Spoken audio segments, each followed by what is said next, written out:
un hombre cuyo nombre es mencionado más o menos 50 veces en la Biblia. En 9 libros de la Biblia encontramos su nombre, más o menos 50 veces. Y no solamente esto, su nombre es conocido en la literatura de casi todos los países del mundo. Muchos han escuchado de Noé. Y cuando decimos Noé y el diluvio. Noé y el arca. Casi siempre pensamos así, como decimos Jonás y Jonás y ¿qué? El gran pez o la ballena, lo que quiere llamarlo, ¿no? Y decimos Noé y el arca, Noé y el diluvio. Un hecho histórico que encontramos relatados en Génesis, en los capítulos 6, 7, 8 y 9.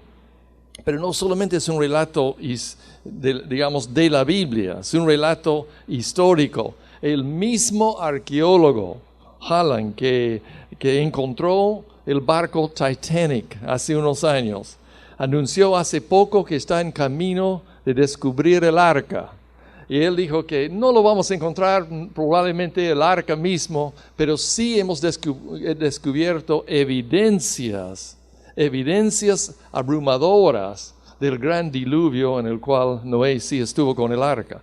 Las evidencias científicas están al alcance de todos. Inclusive hemos puesto en el boletín, no traje mi boletín esta mañana, pero creo que ustedes tienen ahí donde dice Génesis. Hay 3 lugares ahí donde uno puede buscar información. Gracias, Roberto. Creo que está allí. Sí, donde dice Ciencia y Génesis, adentro en la parte inferior, en la mano derecha, Ciencia y Génesis. Tienes 3 lugares ahí con bastante información de científicos destacados acerca de la creación en sí y específicamente también acerca del diluvio, del arca de Noé y cómo es que metieron los animales en el arca. Muchos temas interesantes que se está estudiando. Lo que nos interesa esta mañana es pensar no solamente en el momento histórico del gran diluvio, sino más bien en las personas que estaban ahí. En primer lugar, vamos a leer en Génesis el capítulo 5, el versículo 28, para repasar un poco el fondo histórico. 5:28 de Génesis. Vivió Lamec 182 años, engendró un hijo, llamó su nombre Noé, diciendo: Este nos aliviará de nuestras obras y del trabajo de nuestras manos, a causa de la tierra que Jehová maldijo. Los hombres estaban plenamente conscientes del gran problema que tenían. Y cuando nace Noé, que es el nieto de Matusalén, el papá de Noé, por revelación divina, lo llama Noé, que significa consuelo o descanso. Y él no sabía todos los detalles, pero Dios le había mostrado que este hijo tuyo va a traer consuelo y descanso. ¿Pero en medio de qué? En medio de la gran destrucción. El mismo Dios que envió el diluvio que destruyó toda la población de la tierra, es el que llamó a Noé y le instruyó en cuanto al arca. Dios es Dios de consuelo, de descanso en medio de la tribulación. Dios es un Dios todopoderoso y santo, pero Dios también es amor. Y vamos a ver cómo fue manifestado esto a Noé. Pero ¿por qué necesitaba el mundo de entonces de consuelo y de descanso? Bueno, vamos a leer un poco acerca de la condición de la raza humana. El número 2 en sus hojas, leeremos del 6, 1 al 5 para comenzar. Aconteció que cuando comenzaron los hombres a multiplicarse sobre la faz de la tierra y les nacieron hijas, que viendo los hijos de Dios que las hijas de los hombres eran hermosas, tomaron para sí mujeres, escogiendo entre todas. Y dijo Jehová: No contenderé mi espíritu con el hombre para siempre, porque ciertamente él es carne, mas serán sus días 120 años. Esa es una advertencia. Dios les dijo: tendrán 120 años. Y el cálculo, se ha calculado en varias maneras, pero aparentemente fue exactamente 120 años cuando Dios hizo este anuncio hasta que llegó el diluvio. Número 4.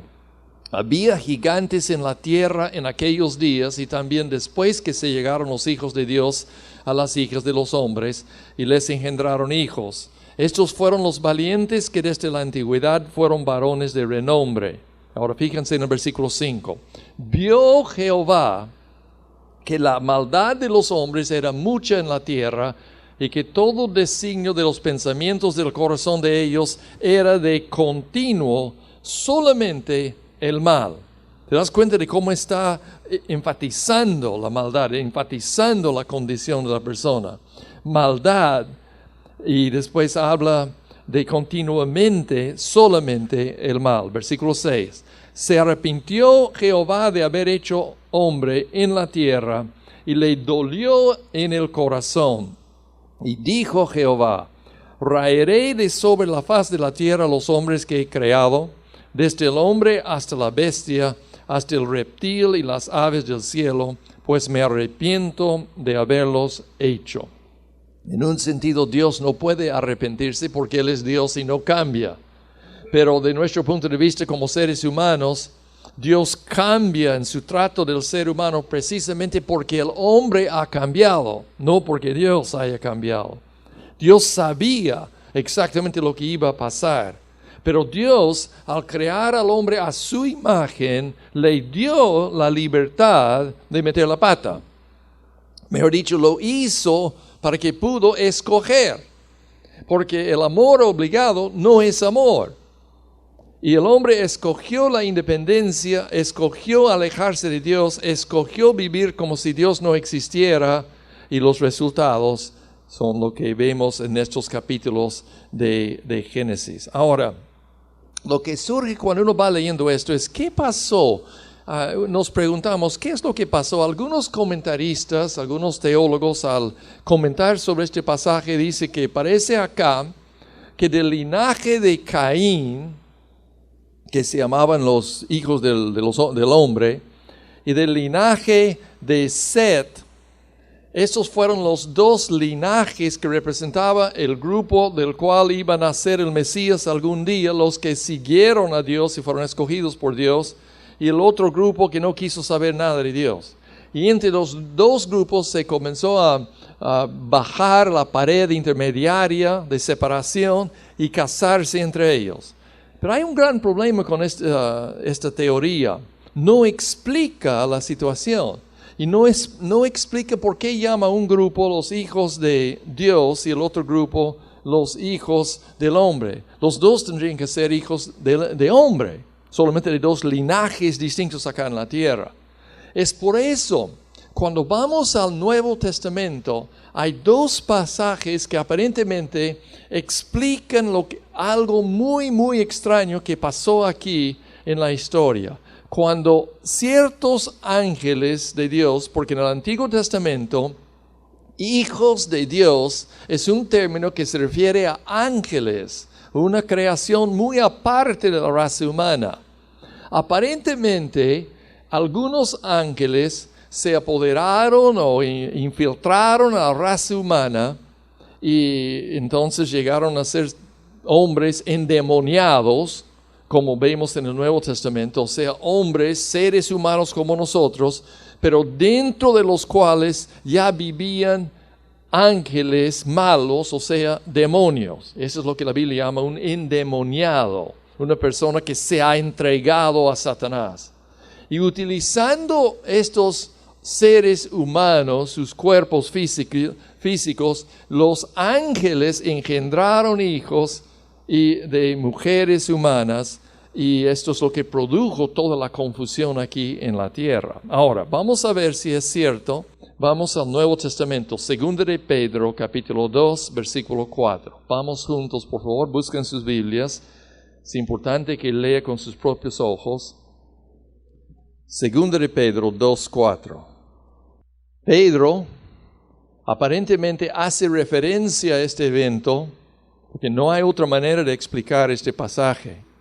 Porque si Dios no perdonó a los ángeles que pecaron, sino que arrojándolos al infierno los entregó a prisiones de oscuridad para ser reservados al juicio, y si no perdonó al mundo antiguo, sino que guardó a Noé, pregonero de justicia, con otras 7 personas, trayendo el diluvio sobre el mundo de los impíos, y si condenó por destrucción a las ciudades de Sodoma y Gomorra, reduciéndoles a ceniza y poniéndoles por ejemplo a los que habían de vivir impíamente. Ahora, vamos a notar varias cosas aquí. En primer lugar, Pedro está hablando de un grupo de ángeles y dice que estos ángeles fueron arrojados al infierno.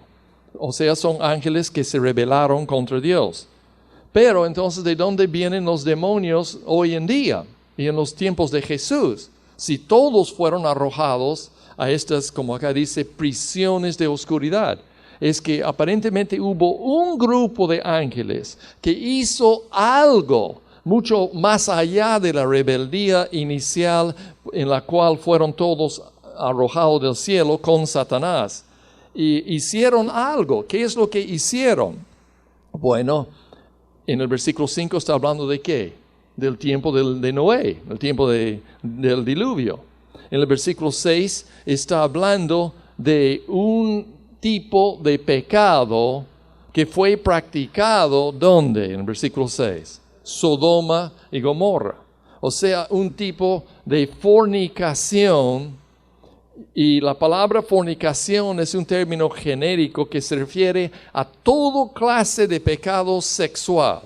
O sea, cuando el ser humano toma el don de la sexualidad que Dios creó para el hombre y la mujer y lo utiliza mal, eso se llama fornicación. Puede ser adulterio, en el caso de personas casadas, o puede ser relaciones sexuales antes del matrimonio, es fornicación también. El uso de pornografía, la masturbación y muchas otras cosas. Todo esto es fornicación. O sea, es el término general que incluye el mal uso del sexo en general. Entonces, algo ocurrió acá. Aparentemente, unos ángeles encontraron la manera, ángeles caídos, por supuesto, demonios, lo que los llamaríamos, los seguidores de Satanás, encontraron la manera de contaminar y casi hacer desaparecer la raza humana. ¿Sabe cuánto calcula la población de la tierra por el diluvio? ¿Alguna vez has hecho el cálculo?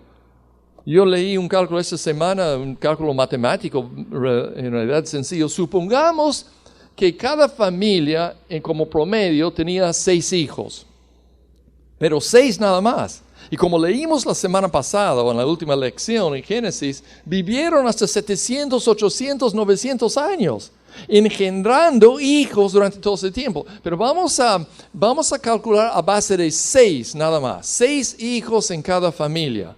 ¿Sabe cuánto sería la población en el tiempo de Noé? 1,000 millones de personas. O sea, no estamos hablando de unos pueblitos, de unos salvajes que viven por aquí.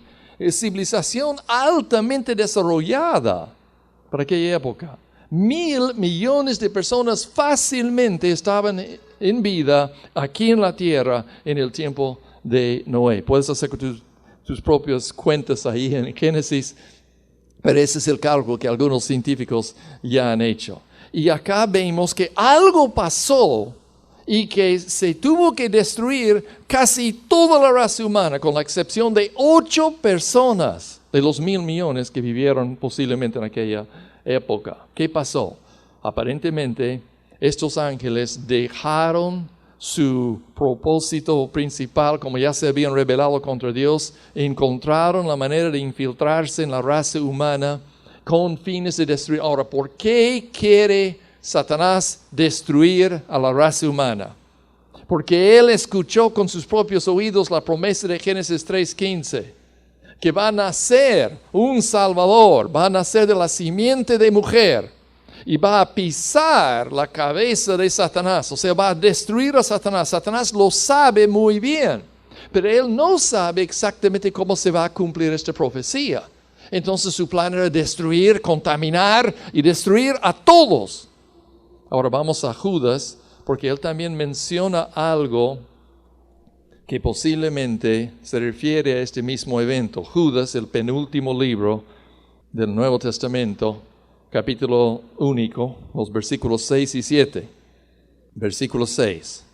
Y a los ángeles que no guardaron su dignidad, sino que abandonaron su propia morada, los ha guardado bajo oscuridad en prisiones eternas para el juicio del gran día. Ahora, obviamente no se refiere a todos los ángeles caídos, porque algunos están viviendo actualmente en la tierra.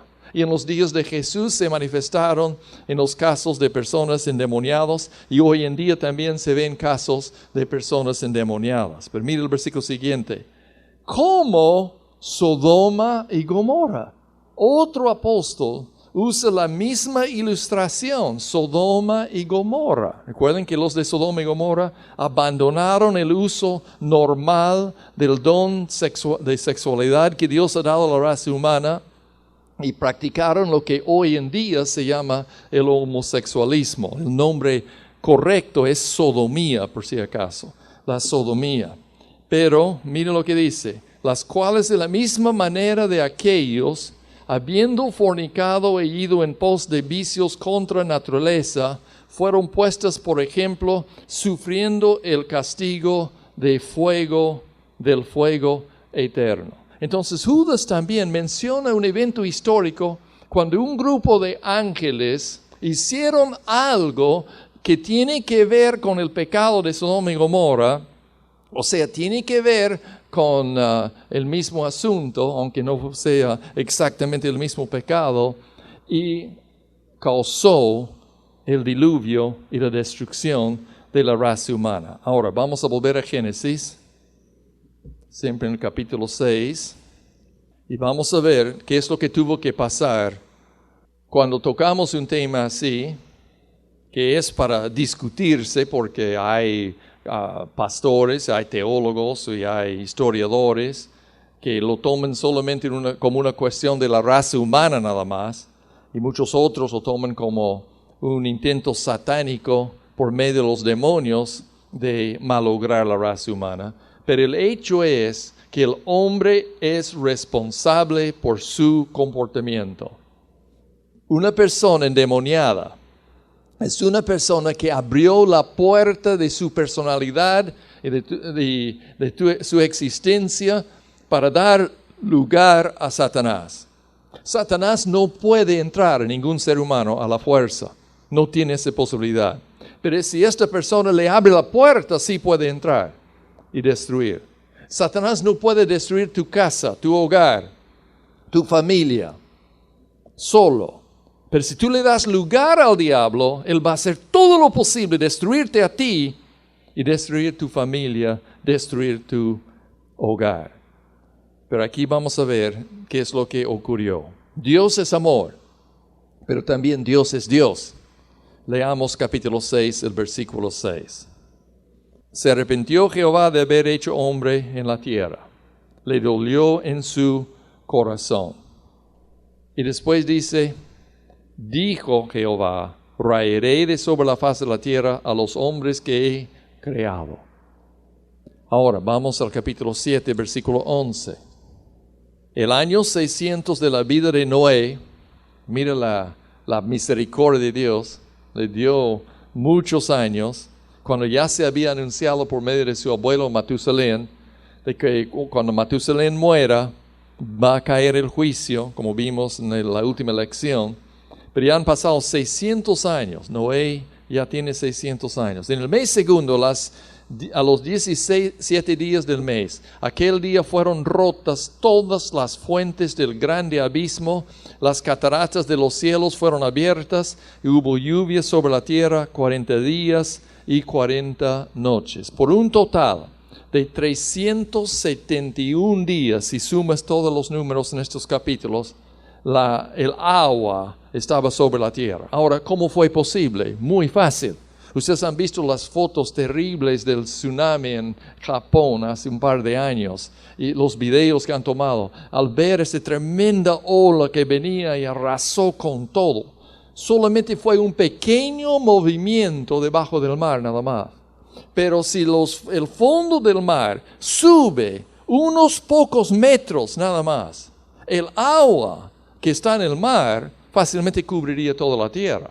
Es que si las cordilleras que dividen todos los continentes bajan un poco y el fondo del mar sube un poco, y después con la acción volcánica que también está muy relacionada, porque acá dice fueron rotas las fuentes del grande abismo. O sea, la tierra se abrió con todos sus volcanes y el agua que está en el fondo y la cortina de agua que estuvo en la atmósfera antes del diluvio, porque el clima fue totalmente distinto, este agua cayó y el agua del fondo subió y los mares subieron y en cuestión de poco tiempo toda la tierra como fue conocida antes fue destruido, arrasado por el agua. Leamos los versículos 21 y 23 del capítulo 7, 21 al 23. Murió toda carne que se mueve sobre la tierra, así de aves como de ganado y de bestias, de todo reptil que se arrastra sobre la tierra y todo hombre, todo lo que tenía aliento de espíritu de vida en sus narices, todo lo que había en la tierra murió, con la excepción de 8 personas que estaban en el arca. Bueno, no vamos a tocar más este tema del diluvio en sí, sino más bien vamos a meditar esta mañana en la vida de Noé en sí. Yo puse acá 7 secretos de su éxito. ¿Por qué es conocido su nombre en todas las culturas en la tierra? ¿Por qué fue mencionado 50 veces solamente en la Biblia, en 9 libros?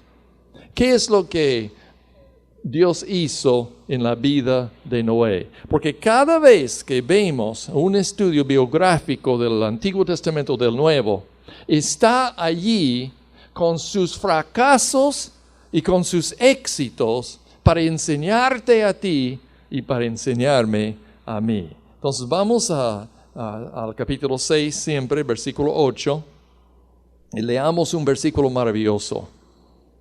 Pero Noé, después de describir lo terrible que estaba, digamos, con las condiciones aquí en la tierra, Dios dice, pero Noé halló ¿qué? Gracia ante los ojos de Jehová. La primera palabra, la palabra del secreto de Noé es la palabra gracia. Si no fuera por la gracia, no tendríamos el nombre de Noé en la Biblia. Si no fuera por la gracia de Dios, no tendríamos Biblia. Y no estaríamos aquí esta mañana. La gracia significa el favor de Dios hacia nosotros. El favor soberano de Dios hacia nosotros. El amor proactivo de Dios. El amor que busca el bien de la persona. El amor de Dios que te busca a ti. Eso es la palabra gracia. Yo encontré el otro día un estudio que hicimos en el año 2008. Acerca de este mismo versículo. Y encontré algunas declaraciones de las Escrituras. Por ejemplo, en Romanos 3 vemos que por medio de la fe en la obra redentora de Cristo, el pecador es justificado gratuitamente por la gracia. Y un poco más allá dice, por su gracia Dios nos atribuye justicia. Y más allá en el mismo libro, la ley revela el pecado y condena a la muerte. La gracia es para vida eterna. Y si tú sigues leyendo las Escrituras, vas a descubrir que el tema es la redención por medio de la gracia de Dios. Todas las Escrituras, Antiguo y Nuevo Testamento, Dios por su gracia envió a su Hijo Jesús. Dios por su gracia salvó a Noé y a las 8 personas, 7 más con Noé. Ahora, ¿por qué? En un sentido se puede decir que Noé no fue muy diferente a los demás. Noé no era un hombre sin pecado, porque todos hemos pecado. En ese sentido, Noé no fue un hombre perfecto. Vamos a ver acá que lo describe como perfecta, pero como persona perfecta, pero en un sentido muy especial. Entonces, ¿qué significa la gracia de Dios? Significa que Dios te ha incluido a ti en un plan maravilloso que es el perdón del pecado y la vida eterna en Cristo Jesús. Si tú respondes a la gracia con la fe, vas a descubrir este plan maravilloso para tu vida. Vamos a Hebreos capítulo 11 y vemos la segunda palabra clave ahí. Hebreos 11, versículo 7. Porque Noé está en la lista de los héroes de la fe también. 11:7 de Hebreos. La primera palabra es gracia. La segunda palabra, la letra B en sus hojas, es la palabra fe. Por la fe, Noé, cuando fue advertido por Dios acerca de cosas que aún no se veían, con temor preparó el arca en que su casa se salvase. Y por esa fe condenó al mundo. Y fue hecho heredero de la justicia que viene por la fe. 3 veces habla de la fe de Noé. Entonces, la gracia se presenta en nuestras vidas y es una gracia soberana de Dios. Porque Dios quiere obrar así. La fe es mi respuesta a la gracia de Dios. Si tú no respondes a la gracia de Dios, nunca la vas a conocer en tu vida. Nunca vas a poder disfrutar de todo lo que Dios tiene para ti. Vas a ser como una persona que estás mirando cuando alguien te ofrece un regalo y tú simplemente dices, no, todavía no quiero el regalo. Porque la palabra gracia es la palabra regalar, es la palabra don, es la palabra que significa la acción de Dios hacia nosotros y a favor de nosotros. Pero ¿cómo respondió Noé? Con fe. ¿De dónde vino la fe de Noé? Vino de Dios también, es parte de la gracia. O sea, Dios cuando opera en gracia hacia ti, también te da la fe para que puedas responder. Eso es lo maravilloso.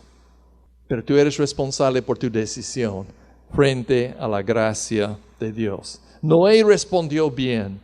Noé se dio cuenta de lo que esto significaba, pero respondió. ¿Y cuál fue el resultado? Volvemos a Génesis 6, versículo 9. 6:9. En el 8 dice, halló gracia ante los ojos de Jehová. En Hebreos vemos que este fue recibido por fe. Y en el versículo 9, estas son las generaciones de Noé. Noé, varón, ¿qué? Justo. Pero si en Romanos dice que no hay justo ni aun uno, entonces ¿cómo puede decir que aquí Noé es justo si no existen justos en la tierra? Todos hemos pecado. Todos estamos bajo la condenación de Dios por nuestros pecados. Bueno, eso nos lleva al tema de Romanos, ¿no es cierto? La justificación por medio de la fe. Él, como pecador, creyó a Dios. Y Dios hizo en su gracia un decreto supremo por el cual Noé fue declarado justo como si nunca hubiera pecado. O sea, exactamente lo que Dios hace para ti y para mí hoy en día. Cuando pones tu fe en Él. Cuando tú le dices al Señor, gracias por lo que hiciste para mí. Gracias, te creo, te recibo, decido para ti. Nosotros que somos injustos y merecemos el infierno, somos declarados justificados por la gracia de Dios por medio de la fe en Jesucristo. Noé vivió siglos antes de Cristo, pero Noé entendía muy bien lo que tú y yo hemos ido estudiando en Génesis, que la salvación es por medio de un sustituto inocente que muere en lugar del culpable. Y Noé creyó en la gracia de Dios y fue justificado. Por eso acá dice que es justo, es un justo. Y vemos que eso también afectó su vida en el mismo versículo 9, 6:9. Esas son las generaciones. Noé, varón justo, era perfecto en sus generaciones. ¿A qué se refiere esto? es que Noé no cayó en esta trampa en la cual los demás estaban cayendo. Ni Noé, ni su esposa, ni sus hijos, ni sus hijas políticas cayeron en este pecado común. Mejor dicho, se mantuvo Noé separado del pecado que era común ya en la raza humana. ¿El pecado de qué? La fornicación, pues. La fornicación en cualquiera de sus formas. O sea, él tuvo que establecerse en la integridad por medio de la gracia de Dios. Y la integridad significa que moralmente y sexualmente se mantuvo separado de estas costumbres de aquella época. Por eso vamos a poner en la letra D, hemos puesto ya gracia, fe y justicia. La letra D es separación. Separación. Llega el momento que tú vas a tener que decidir.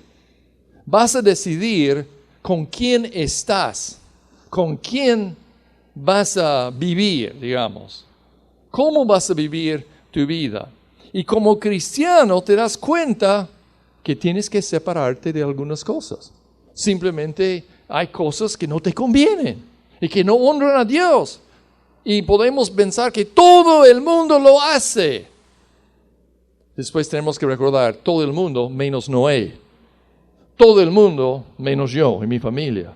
O sea, tenemos que tomar decisiones. Decisiones costosas. Decisiones difíciles. Pero Noé hizo la decisión correcta. Y la separación fue una característica de su vida. Por eso dice, fue perfecto en sus generaciones. Él no cayó en el pecado de todos los que le rodeaban en aquellos días. En el capítulo 6, versículo 9, la tercera cosa que notamos ahí es que con Dios caminó Noé. ¿Se acuerdan de que vimos en el último estudio que Enoc, su bisabuelo, caminó con Dios? ¿Y se acuerdan lo que significa caminar con Dios? Caminar con Dios significa que vamos en la misma dirección. Estamos caminando con Dios cuando estamos en la misma dirección y estamos de acuerdo con Él. No puedes caminar con Dios si no te pones de acuerdo con Dios. ¿Cómo vas a ponerte de acuerdo con Dios? Leer tu palabra, pues. Saber lo que Dios quiere. Saber quién es Dios. ¿Has hecho lo del discipulado? En el primer curso de discipulado estudiamos el tema, ¿quién es Dios? ¿Cómo es Dios? ¿Tú sabes cómo es Dios? ¿Sabes cómo es Dios? ¿Puedes describir a Dios y decir a una persona cómo es Dios? Es que tú tienes que tomar el tiempo para prepararte y saber lo que significa caminar con Dios. Por eso yo puse en la letra E, comunión. Comunión significa dos en unión. Dos juntos, caminando con Dios. Ahora, su bisabuelo caminó con Dios. Y esto es importante, porque ese asunto de caminar con Dios es también una decisión personal, pero es una herencia en muchos casos. Cuando yo descubrí que mi abuelo fue predicador, pionero, que salió de Texas en fines del siglo XIX, los años 1000, creo que fue ordenado en una pequeña iglesia y llegué hasta descubrir la iglesia en el campo. Mis bisabuelos fueron colonos en Texas cuando todavía no era la república todavía, cuando pertenecía a México. Y lo siento, José, pero después nos separamos. Y hubo una pequeña rebelión ahí. Pero descubrí que mis abuelos tenían 5,000 hectáreas ahí como colonos en Texas. Y una vez llegué al cementerio antiguo y para mí fue una maravilla comenzar a leer los nombres ahí en las lápidas en el cementerio y descubrir que una gran parte de ellos fueron no solamente agricultores, pero también pastores. Y la iglesia que establecieron ahí, es un monumento histórico hoy en día en el estado de Texas. Es una herencia que yo ni conocía y no sentía tampoco, no sabía. Pero Dios utiliza las decisiones de los padres y de los abuelos para bendecir a los hijos y a los nietos, en el caso de Noé, hasta el bisnieto. Ahora, yo te pregunto, ¿qué clase de herencia estás dejando? ¿Qué estás dejando para tus hijos? ¿Qué estás estableciendo? ¿Qué decisiones estás tomando en tu vida? Caminar con Dios, la comunión con Dios. Otro factor del éxito de Noé está en el capítulo 6, el versículo 22, por favor. Muy sencillo. Lo hizo así Noé, hizo conforme a todo lo que Dios le mandó. Dios le dio las medidas exactas del arca que tuvo que construir. Un holandés acaba de terminar, creo que el año pasado, un arca que él construyó, muy bonito. Búsquenlo, el arca de Noé moderno. Entra con eso y vas a encontrar, hay varios que están construyendo arcas, pero ese holandés, un creyente, hizo un arca a la escala de la quinta parte, o sea, su arca es la quinta parte del arca de Noé. Pero maravilloso, y lo llenó de animales para que los niños puedan entrar ahí como un zoológico, y ahí enseña la palabra de Dios. Pero Noé tuvo que hacer el arca no a una escala, no, de la quinta parte, sino completito. Noé tuvo que trabajar a base de los números que Dios le dio y los años que Dios le dio para hacerlo. Pero obedeció. Lo importante es obedecer a Dios. Si demora muchos años, bueno, ¿qué te importa pues? Tienes que obedecer a Dios. La decisión del cristiano es obedecer a Dios. Cristo ha dicho, el que tiene mis mandamientos y los guarda, ese es el que me ama. No el que dice, yo soy cristiano, sino el que obedece lo que Cristo dice a sus hijos. Noé obedeció. Y esto significó trabajo para 120 años. ¿Puedes imaginar la chamba? No fue nada imposible. Eran 4 hombres. Y después tenía la ayuda seguramente de un número inmenso de trabajadores durante mucho tiempo, cortando árboles, preparando las tablas y construyendo el arca. Ahora, lo hicieron. Y mire lo que dice capítulo 7, versículo 5. Hizo Noé conforme a todo lo que le mandó Jehová. Dios tiene un propósito para tu vida. Y Dios te va a enseñar cuál es su propósito. Es lo maravilloso. No va a ser un gran secreto. Comienza cuando tú te entregues a Cristo. Ese es el primer paso y el más importante. Y si mueres el día siguiente, ya estarás en el cielo. Pero lo importante es que tomes el primer paso de recibir a Cristo de una vez y entregarte a Él y tener la vida. Pero la mayoría de los que reciben a Cristo viven por muchos años después. Y durante todos estos años, Dios va desarrollando un plan maravilloso en tu vida. Tú tienes que descubrir el plan. Y tienes que someterte y obedecer a Dios. Y vas a descubrir que es el camino mejor. Y terminamos con Génesis 6, 17. ¿Cuál es la última palabra? Yo tengo hasta ahora gracia, fe, justicia, separación, comunión, obediencia y una palabra más. 6, 17. He aquí que yo traigo un diluvio de agua sobre la tierra para destruir toda carne en que haya espíritu de vida debajo del cielo. Todo lo que hay en la tierra morirá. Mas estableceré mi pacto contigo y, fíjense bien, entrarás en el arca, tú, tus hijos, tu mujer y las mujeres de tus hijos contigo. Y también en 7:7. Por causa de las aguas del diluvio entró Noé al arca y con él sus hijos, su mujer, las mujeres de sus hijos. Yo puse una palabra bien sencilla, la letra G en sus hojas, la familia. Como se dice, el hombre es la cabeza del hogar y la mujer es el cuello que mueve la cabeza. O a veces se puede decir, la mujer es el cuello que soporta la cabeza, ¿no? A ver, ¿cuántas de las damas dirían que sí, estoy soportando mi cabeza por muchos años? Con las justas soportando, ¿no? O el hombre la cabeza del hogar y la mujer es la corona en la cabeza. El hecho es de que el secreto de Noé fue en gran parte que tuvo una esposa que aguantaría todos estos años de hacer un barco cuando los vecinos se maten de risa. Ah, tú eres la esposa del loco que está haciendo el barco. ¿Cómo puedes vivir con ese loco haciendo un barco si nunca ha llovido? Es que nunca llovió antes del diluvio. Nunca llovió. El clima fue totalmente distinto aquí en la tierra.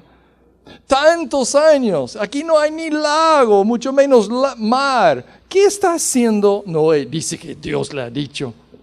Dice que de aquí a unos años que Dios va a destruir. Ese es un loco. La esposa de Noé tuvo que soportarlo. Pero no solamente esto, 371 días como administradora de un zoológico flotante inmenso con miles de animales y toneladas de tú sabes qué. Todos los días. ¿Quién limpiaba el arca? ¿Quién entraba con lampona y todos los días a limpiar el arca? Bueno, supongo que Noé ayudó un poco, no creo que lo dejó para sus nueras y su esposa, pero la señora es la administradora de la casa. Si es una casa flotante, sigue pues su responsabilidad. Y vivir encerrada ahí con 3 nueras por un año entero también. Esto habrá sido bravo también. Yo creo que la esposa de Noé es la que va a recibir galardón en el cielo, no Noé. No. Noé hizo lo que tuvo que hacer, pero ella, por estar casada con él, también cumplió con el propósito de Dios. Ahora, si fracasamos en la familia, hemos fracasado, ¿sí o no? Hablando a los hombres específicamente esta mañana. Si fallamos, ahí hemos fallado. Por eso, hermanos, tenemos que ser como Noé. Con esa misma fe, esa misma respuesta a la gracia de Dios, con una decisión firme, seguida por muchas decisiones más todos los días del año, la decisión de andar con Dios en obediencia y conducir nuestros hogares en el camino de Dios, como lo hizo Noé. Recuerde, no es que Noé fue un hombre sobrenatural, un hombre muy especial. Es que la gracia de Dios operó en él y él respondió con fe y obediencia a la gracia de Dios. O sea, exactamente las mismas posibilidades que tú y yo tenemos hoy en día. La gracia de Dios no ha cambiado. La responsabilidad de creerlo y obedecerlo no ha cambiado. Pero yo te pregunto, ¿tú vas a ser como Noé o vas a ser como los burladores que murieron fuera del arca? ¿Cuál es tu decisión como hombre? ¿Qué vas a hacer con tu vida? O lo que quede de tu vida, de repente han pasado muchos años y te das cuenta recién de la gracia de Dios y recién estás conociendo la palabra de Dios. Pero hermano, amigo, nunca es tarde. El resto de tu vida, que sean pocos años o sean muchos, pueden ser para la gloria y la honra de Dios. Entrégate a Cristo de una vez. Toma las decisiones que tienes que tomar. Identifícate con el Señor. Me preocupa el hecho de que hay hombres creyentes y conozco, de repente estoy mirando a algunos de ellos esta mañana. Y yo sé que han creído en Jesús como su Salvador, pero no han tomado el paso de obediencia que es el bautismo, el paso público de identificación con Cristo. No han tomado la decisión de guiar a sus familias en el camino de Dios. Hermano, ya es tiempo. Dios, en su gracia, obró en Noé y Él está dispuesto a obrar en ti esta mañana. Inclinemos el rostro en oración, por favor. Con los ojos cerrados, te invito a orar a Dios ahí donde estás.